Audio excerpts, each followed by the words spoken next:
Hello, this is Mike, NoStressMike.com. This is May 31st, last day of May. I've been back from China for 8 days now, and it's been a tough return, real tough.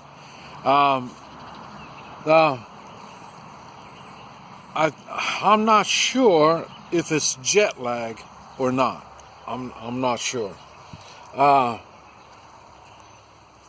was in China for 3 months, out in southwestern China. It was completely away from the tourists. It was an adventure, to say the least. I learned differently than most. I've got that dyslexia stuff, so I can't read too good. So I do a lot of visual, and so I see things. And that's how I came up with the Hui Chi. I see things that other people don't see a lot of times. Just observant. I'm not saying I got some special power, just I'm observant on things that a lot of people aren't. Because that's how I learn. And, boy, China. Wow! I mean, it was observing. I couldn't talk. I don't speak Chinese. I went over there. I learned two words on my way over. Hello and thank you. And those are the only. I never got to learn any other words. That's all I did. In 3 months, I was at the end of the 3 months. I could just about tell when they spoke. I could just about tell different words. I mean, when I first, it was just blah, blah, blah, blah, blah, and I didn't understand anything. It's not that I understood it after that, but at least I could hear different words. Another thing, I've got a hearing problem, so that messes things up. And like I say, memory kind of stuff is a little bit different. Because, like I say, that comes with the dyslexia stuff. But anyway, I've been really going through some changes, and this is what I want to talk about. I say the diet. I say where I was, there was no tourists. Yeah, I didn't see any tourists at all. So there's no tourists. So in other words, I was eating what the locals eat. And so my diet was really different. The altitude, it was about 6,000 feet. Now here here in Oklahoma, I don't know, I'd probably say I'm about maybe 600 feet, maybe. And where I live in Guatemala, runs about 9,500 feet.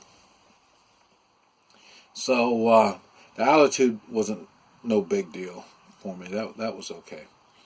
But like I say, there was a lot. The mindset. Like I say, I had changed my mindset being there. You have to think like the people you're around.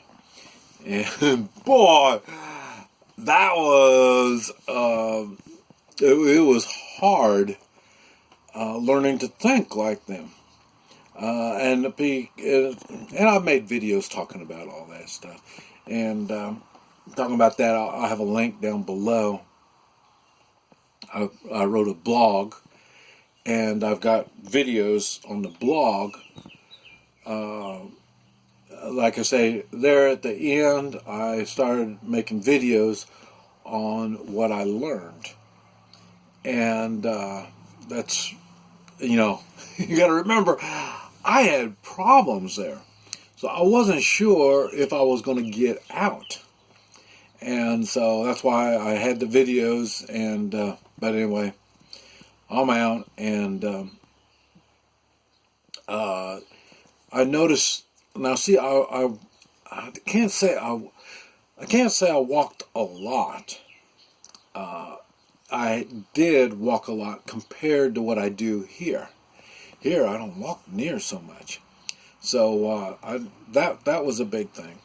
I lost weight, but then, like I say, I had different kinds of food. Getting used to the squat toilet was an adventure. And it's more of a physical challenge than than thinking, well, like you're pooping in the woods. But when it is a physical challenge when you're doing it all the time.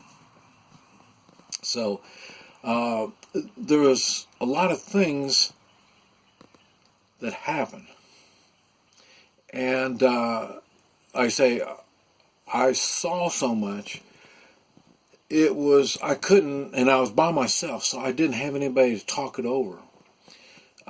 Because I saw stuff, it didn't make sense, and when I tried to get some translation on stuff, translation, it's another thing. Oh man, I knew translation doesn't work. I always keep everything in good humor, because in translation, you lose a lot. And I say I'm half Chinese. I've been brought up in the Chinese household. I know what happens in translation. And now I understand why the Chinese side of my family had so many problems with me. I'm not a good Chinaman. And now I also understand why Americans had a problem with me.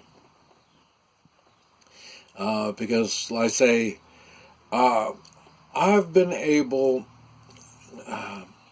considering my handicaps, I've been able to take a lot of the good from the Chinese culture and the good from the American culture and put them together, in which is confusing to everyone. And but I say it's taken me a lifetime because it was confusing for me also. This is why I've made videos talking about not so much mixed marriages, but when mixed marriages start reproducing, it causes problems. That's why I made videos about this. Going back and finding my roots was really an experience. And I got so much good and so much bad out of that whole situation. I could not believe it. Like I say, I was overwhelmed. So not only trying to get this information, trying to understand what it was that I was getting and how to apply it to something positive. When the environment itself,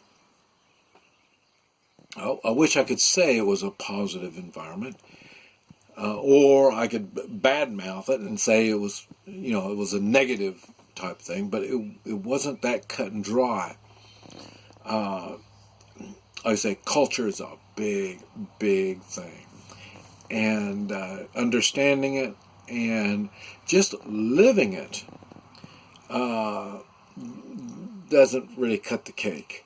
Like I say, I know there's Americans that live in China and they adapt to the Chinese culture, and all this kind of stuff. I understand all that.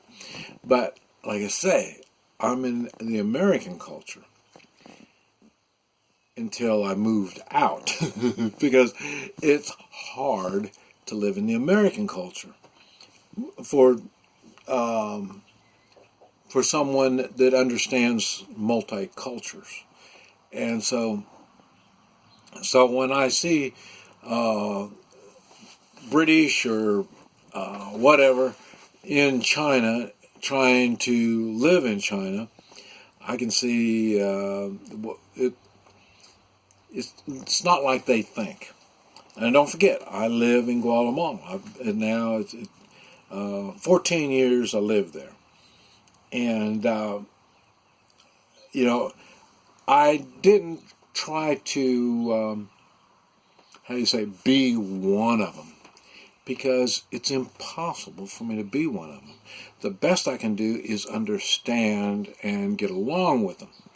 And that was the same thing in China. And that's what a lot of people don't understand. You're not going to be one of them. And I've talked about that. I've got videos on all this stuff. And so what you're trying to do is adapt and be able to survive it. That's the best you can do. You're not going to be a Chinaman. I mean, I'm half Chinese. I'm not going to be a Chinaman. It's a very restricted culture. And I've always known that. I've said that before, not on video. I don't think I said it on video, but as I was growing up, the Chinese are real prejudiced. And that's because my experiences growing up, when I got to China, it all came together. I was right. They are real prejudiced. But the prejudice isn't like in being mean and nasty. It's just they look at you as being a foreigner. You are not Chinese. There's nothing you're going to do to become a Chinese person. And it's apparent, and it's the way it's going to be. But anyway, it's been hard for me readjusting, like I say, but I am coming together now. And it's not just all that stuff, but it's the mental. There's a mental adjustment, a big mental adjustment. And then besides that, I'm trying to understand what I saw and how I can apply it. So, but anyway, that's the good thing about seeing other cultures. And even better when you're going back to where your roots are. But anyway, I just thought I'd share that with you. This is Mike, NoStressMike.com.